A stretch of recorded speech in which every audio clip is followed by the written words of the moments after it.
वंदे मातरम। आज महावीर जयंती है। हमने सोचा है कि आज कुछ उनके बारे में बताया जाए। महावीर जैन कहा जाता है। सबसे पहले हम पूरा आधारशिला देखेंगे कि कहाँ से शुरुआत होती है और फिर अंत तक उन्होंने जो जो चीजें दी हैं उस पर हम चर्चा करेंगे। आज देखते हैं महावीर स्वामी, इन्हें महावीर स्वामी क्यों कहा जाता है? इनके पिता का नाम आप लोग जानते हैं, सिद्धार्थ। पिता का नाम सिद्धार्थ और माता का नाम त्रिशला। लक्ष्मी कुल की थी। ये राजा थे।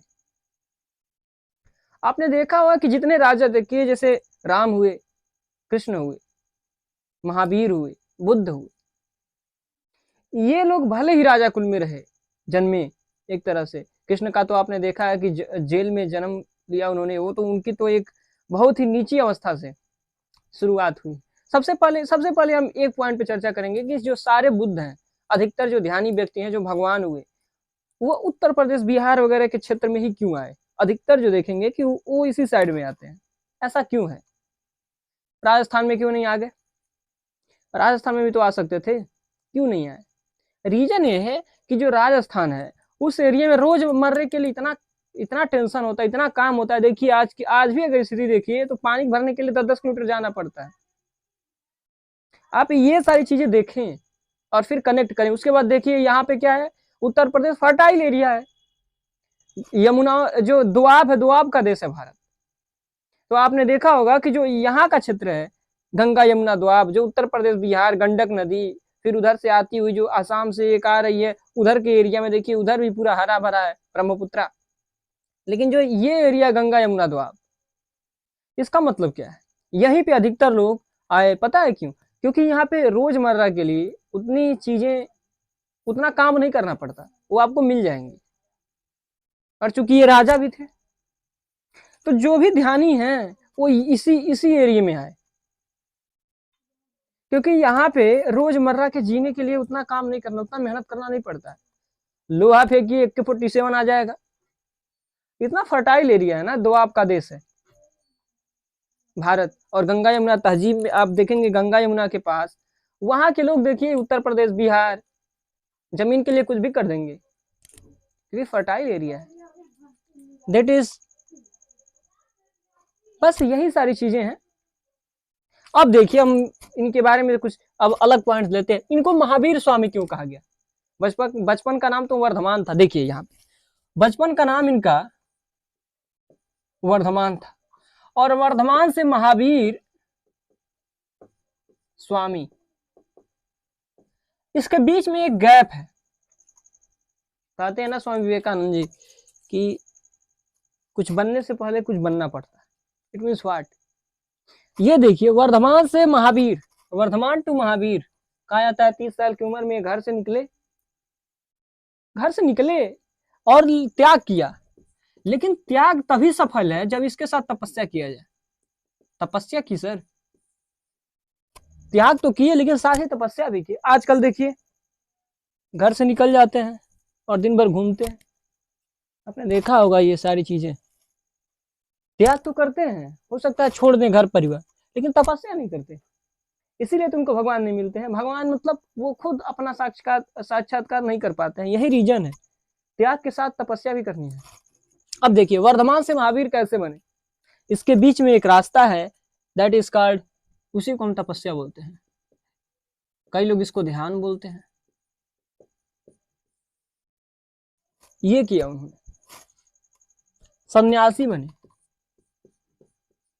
सन्यासी मतलब अंदर से त्याग, बाहर से नहीं, दिखावा नहीं, अंदर से त्याग किया और फिर तपस्या किया। साथ में साथ त्याग किया, सन्यासी बने, उसके बाद तपस्या किया, ध्यान और तपस्या। ये रास्ता, ये अपनाना जरूरी है। ऐसे ही देखिए नरेंद्र क्या बन गए? स्वामी विवेकानंद। ये रास्ता बहुत जरूरी है। महावीर स्वामी, किसके स्वामी? महावीर। देखिए वीर तो सब लोग हैं। जो दूसरे को हरा दे महावीर, जो दूसरे को हरा दे उसे वीर बोलेंगे। लेकिन जो खुद को जीत ले, जो दूसरे को जीत ले, अर्थात दूसरे को हरा दे, लेकिन जो अपने मन को हरा दे, अपने मन पे कब्जा कर ले, दैट इज कॉल्ड महावीर। क्योंकि जिसका भी मन उसके कब्जे में होगा, उसकी इंद्रियां बस में होंगी, और जब उसकी इंद्रियां बस में होंगी, तो जिसकी इंद्रियां बस में होती हैं उसी मन को, जिसकी इंद्रियां बस में होती हैं, जैसे मान लीजिए संत हैं, संत महात्मा, इसमें देखिए पंडित आशुतोष जी महाराज,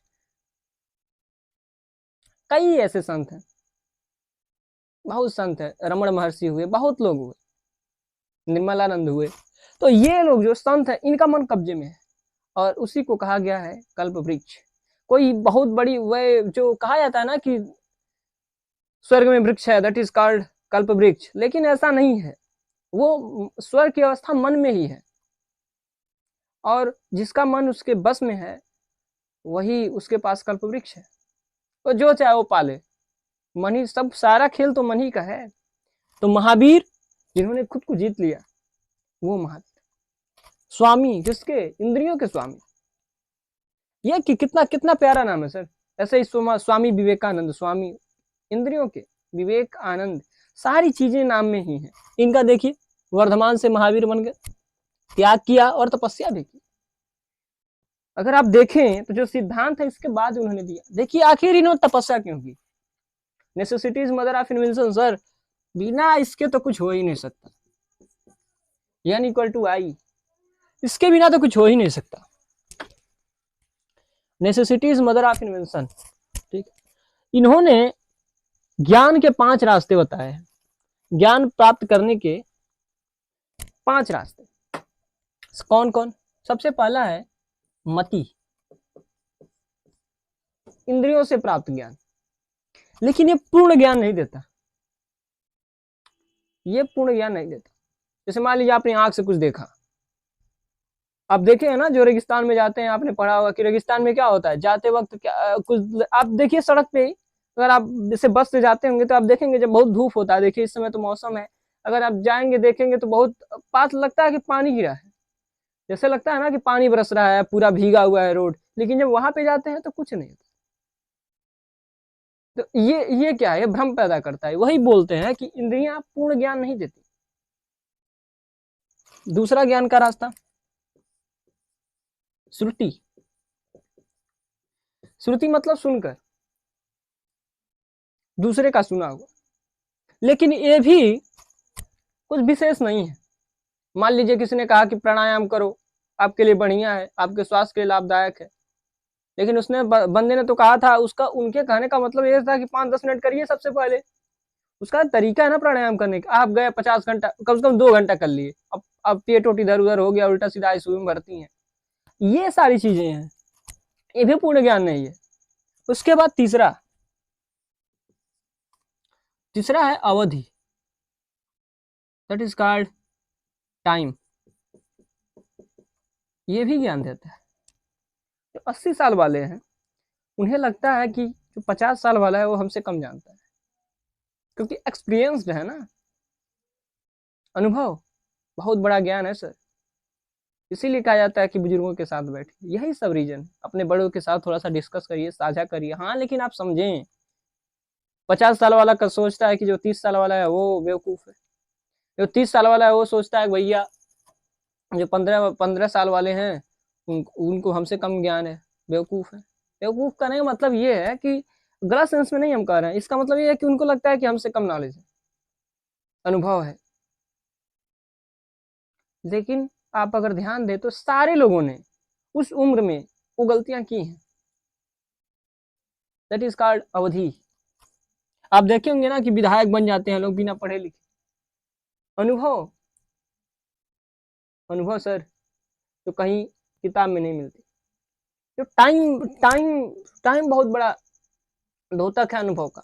उसके बाद हम देखते हैं टेलीपैथी। चौथा इन्होंने दिया टेलीपैथी। टेलीपैथी मतलब क्या? दूसरे के भावनाओं को जान लेना, दूसरे की बातों को जान लेना। ये भी एक ज्ञान है ना कि दूसरे के ज्ञान को आप खुद जान लेते हैं। लेकिन महावीर स्वामी को पता चला उन्होंने जब मंथन किया तो उनको पता चला कि ये पूर्ण ज्ञान नहीं है, इट इज नॉट एनफ, ये पूर्ण ज्ञान नहीं है। तब कैसे करें?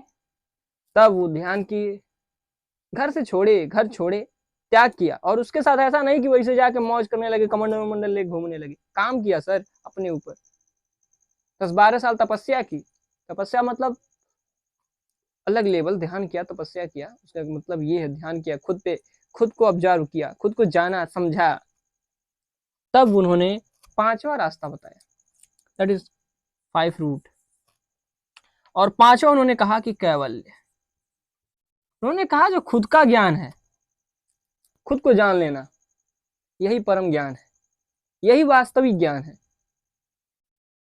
और जिन्होंने खुद का जान ली, खुद को जान लिया, उसका मन और उसकी जब उसकी मन, उसका जो मन है वो अपने मन के चालों को समझेगा, तो धीरे धीरे मन उसके काबू में आ जाएगा। जब मन काबू में आ गया तो इंद्रियां भी काबू में आ जाएंगी। क्यों? क्योंकि जो इंद्रियों का जो मन है वो किसके द्वारा प्रभावित होता है? इंद्रियों के द्वारा। लेकिन जब मन काबू में आ गया तो इंद्रियां भी हो जाएंगी काबू। That is beauty. अब देखिए, ये हमने देखा कि उन्होंने क्यों दिया, कैवल्य क्यों दिया, और इसीलिए उन्होंने कैवल्य दिया और उसका तरीका भी बताया। एक्सट्रीमिस्ट है ना ये, तो आराम से समझाने वाले नहीं है कि पढ़ लीजिए, ये है वो है, ये ना एक्सट्रीमिस्ट है, कैसे नहीं पढ़ोगे। ये समझते हैं, आप सबकी भावनाओं का कदर करते हैं, लेकिन ये आपके भविष्य के लिए सोचते हैं ना, इसीलिए बोलते हैं कैवल्य। लेकिन इसके लिए जो दिया रास्ता वो था संलेखना, बहुत ही खतरनाक, कठोर, ध्यान करना ही पड़ेगा। ऐसा नहीं कि, ऐसा नहीं, कई लोग हमने देखा है कि जब आप पढ़ेंगे तो ऐसा कहीं कहीं ऐसा मिलता है कि आप संलेखना मतलब कि सब कुछ त्याग दिए, पूरा बिना खाए पिए रह, ऐसा कुछ नहीं है कि मरना ही है। इसका मतलब यह है कि मरते दम तक एक रास्ता लेना, ध्यान का रास्ता अपनाना। ऐसा नहीं कि मर जाना उसी को अपना के। इस तरीके से समझना भी बहुत जरूरी है। हमने बताया ना श्रुति, कैवल्य। अब इन्होंने जब ये सारी चीजें कर ली, जब इनको कैवल्य मिल गया, कैवल्य के पहले उन्होंने कुछ, देखिए कैवल्य के पहले ये सारी चीजें उन्होंने नहीं बताई, कैवल्य के बाद बताई कि ये सारे प्रोसेस है। मतलब 4 तो पहले उन्होंने बताया, फिर उन्होंने जब इनको अनुभव नहीं हुआ, फिर उन्होंने ध्यान किया, कैवल्य मिला। इसके बाद, कैवल्य के बाद जिन्होंने उसके अलावा जो ज्ञान है उन्होंने कैवल्य के बाद ही दिया। और उन्होंने एक, आपने देखा होगा, पंच महाव्रत दिया। पंच महाव्रत ध्यान के बाद, महावीर स्वामी बनने के बाद, सबसे पहला सत्य, सत्य, अहिंसा, औचौर्य,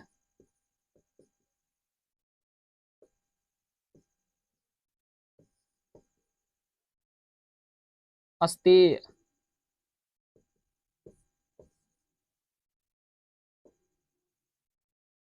औचौर्य, ब्रह्मचर्य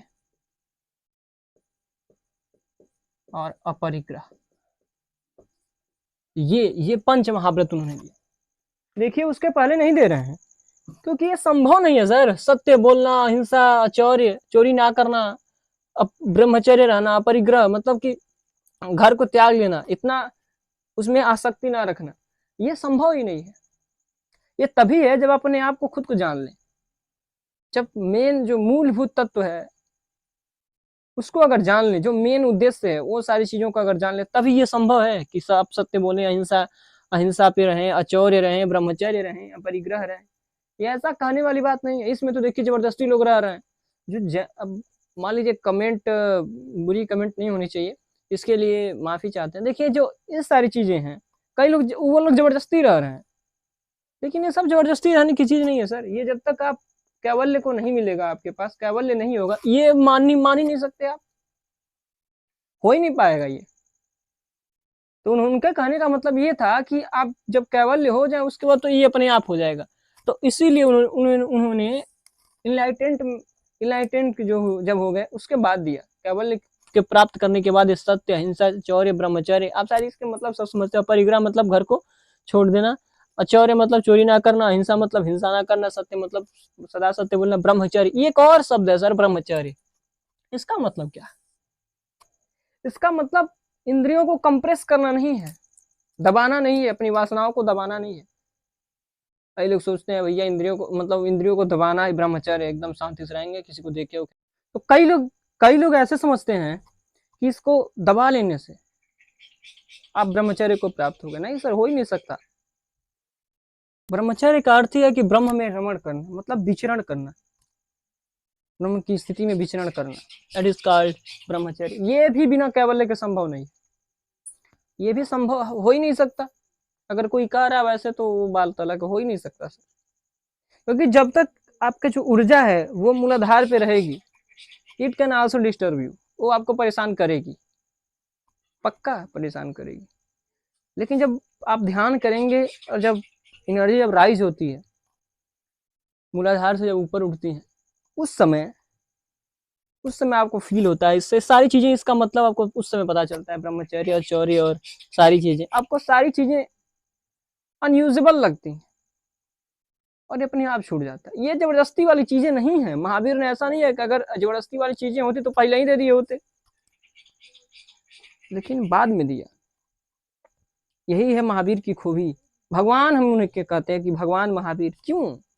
उन्हें भगवान कहने की आवश्यकता क्या है? क्योंकि हमें फार्मूला देते हैं क्या बनने के लिए, भगवान बनने का फार्मूला देते हैं। ध्यान, तपस्या, त्याग, वो फार्मूला देते हैं कि आपको त्याग करना पड़ेगा। राम भी तो वही कर रहे हैं, कृष्ण भी कर रहे हैं, बुद्ध कर रहे हैं। इस समय तो लोग उनका अगरबत्ती बकाये कपूर लेके उनका आरती वो वगैरह सब कर रहे हैं।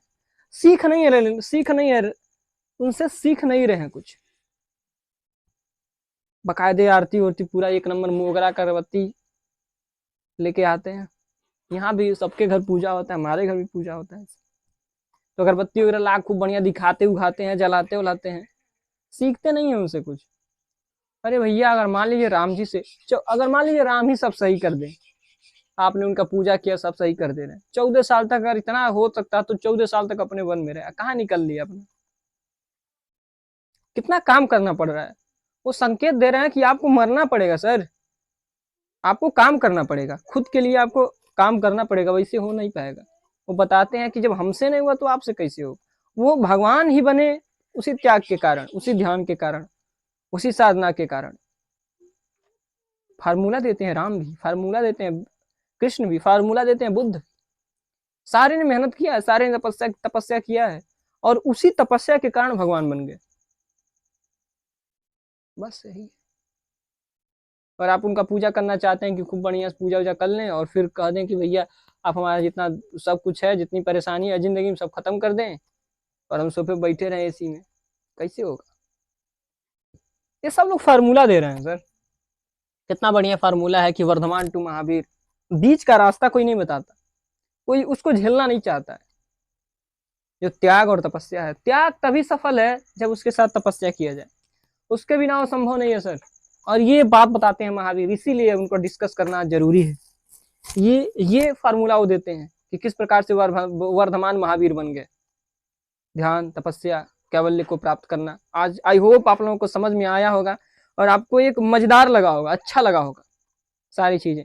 अगर अच्छा लगे तो इसको शेयर करें, सब्सक्राइब करें और फिर लाइक वगैरह करते रहें, ताकि मुझे भी आई थॉट, मुझे ऐसा लग रहा था, मैं चाहता था लाइव आना, लेकिन जब लाइव के लिए जब मैंने क्लिक किया तो पता चला वो उसके लिए कुछ विशेष मतलब कि मेंबर्स की आवश्यकता होती है, ज़्यादा मेंबर्स रहेंगे तभी आप आ सकते हैं।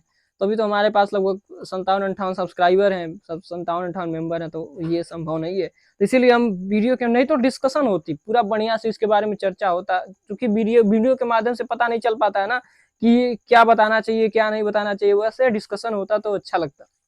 खैर, आज के लिए बस इतना ही। आज आई होप आप लोगों को समझ में आया होगा। जय हिंद, वंदे मातरम।